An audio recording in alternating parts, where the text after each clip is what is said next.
Louisiana beer reviews. Good night, Imperial Red Ale from Oskar Blues. It says still bigger, still red, and still sticky.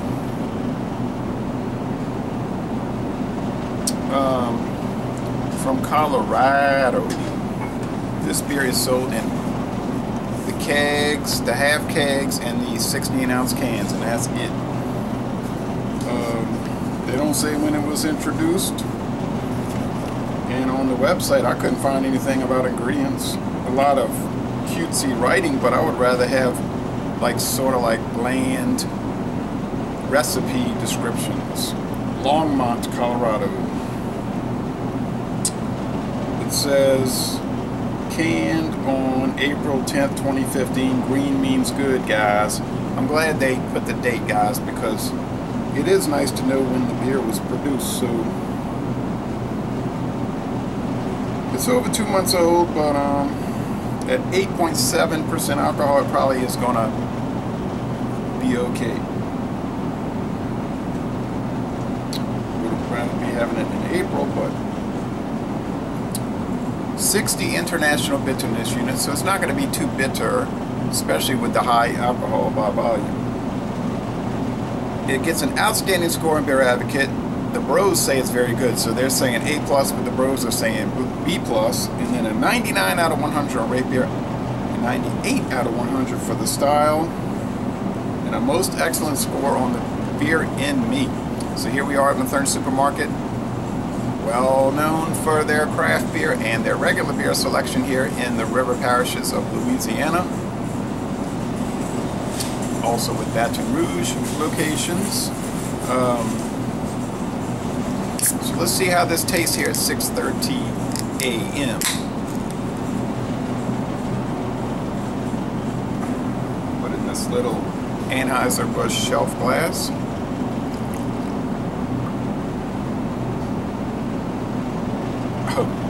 And that is a foamy number. Okay, let's see. The lighting is questionable. I would say I was going to say cream color, but it's almost bordering on beige with some yellow tint, foamy head, and the appearance is rust red, hazy, very hazy, cloudy, murky, I guess you'd say. Don't see any bubbles. Here comes Mauro with that floor cleaner. I hope he doesn't run me out of this, off this aisle. Now I felt so bad because I did a review of Oskar Blues 1050, and then I erased the review. So I've got to reshoot that one. Well, needless to say, it was an A+, outstanding. I didn't go world class. It was just something. It was something missing, but I'm sure I was nitpicking it. But it was at least an outstanding beer. This is rich, fruity, little grapefruit, maybe the roasted malts, the red malts. Now they're saying, I'm wondering, they're saying Imperial Red India Pale Ale. It makes me curious. When this beer first came out, whenever that was, I don't know, they don't give a good description on the website. Maybe years ago, was it called an IPA or was it just a red ale? Because some of these companies have renamed their ales, red ales, and other beers to IPA. Because that's the, like Abba might say, the name of the game today.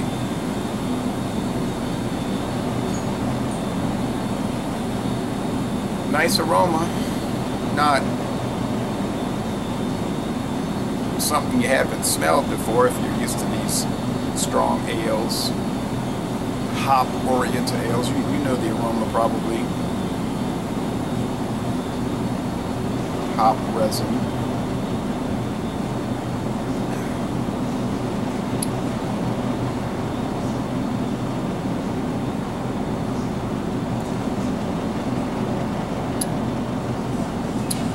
Yeah, medium roasted, barley malt, some bready, some sweet white bread, I would say, maybe a little bread crust.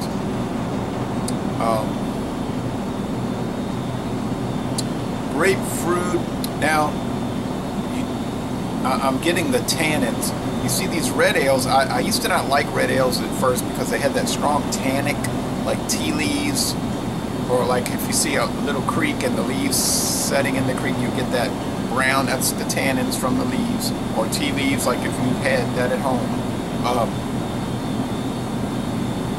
But now that I've warmed up to it and gotten used to it, I really like it.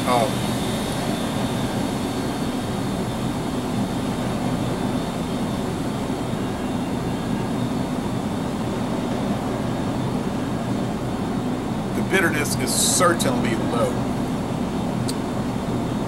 It's there, but I don't think too many people would drink this and say, oh wow, that is such a bitter beer. They might say that's a strong beer because you do pick up a little of the alcohol, a little. It's full bodied, like it's medium to heavy. It's got a full flavor. It has boldness in the flavor.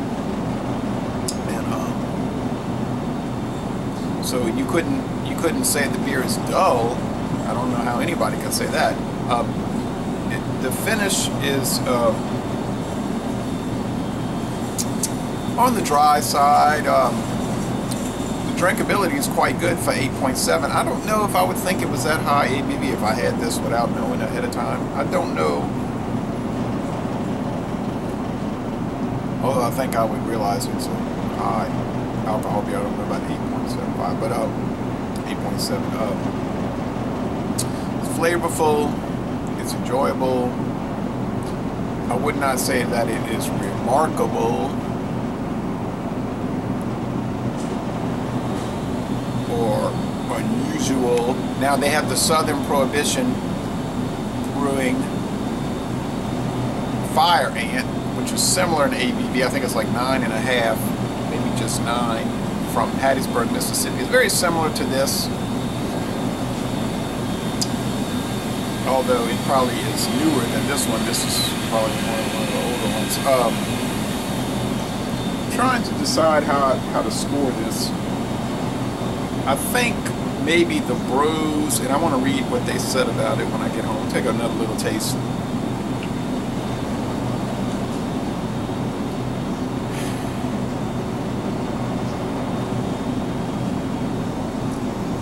I think maybe they're more in line saying it's very good. I would not score it outstanding, like A+. It's not that fabuloso, right? So, you know, I'm thinking of red ales like, to me, still in all, the gold standard of red ales would be the Murphy's Irish Red Ale, formerly Lady Wells Ale, because it's not too many, you know, the hop character is not too strong, the alcohol is not too high. It's like, you know, really drinkable and mellow and enjoyable and balanced. What is it, 5.4 or something like that? So if I was going to drink red ales, I would, of course, grab the Murphy's Red Ale first. Get a 12-ounce bottle. It comes from the Netherlands, originally from Ireland. But there's nothing wrong with this. No. The Pinner, I had so many problems with. That one just did not work for me at all. Too thin, too light. It had a lot of hops, and that ain't everything. The Chub, yeah, really nice. Scotch ale, fantastic. Mama's Little Yellow Pills, too gritty, grainy. Like, I didn't want a Pilsner that had like almost like a sandiness. It didn't work. Dale's Pale Ale, nice, pleasant. Wasn't as great as they say. The 1050 was fantastic. This is from, I've never had this from the can. This is from NOLA Brewing in New Orleans. I had it on draft and it was very pleasant. Lemon Basil, Wheat Ale. I haven't had the Harvest. or the limited edition Calvados casks. This is from J.W. Lee's in the United Kingdom. You know, ultra gourmet beers. I don't know if I'm ready to lay out the dough for that, but so I'm going to give this an A.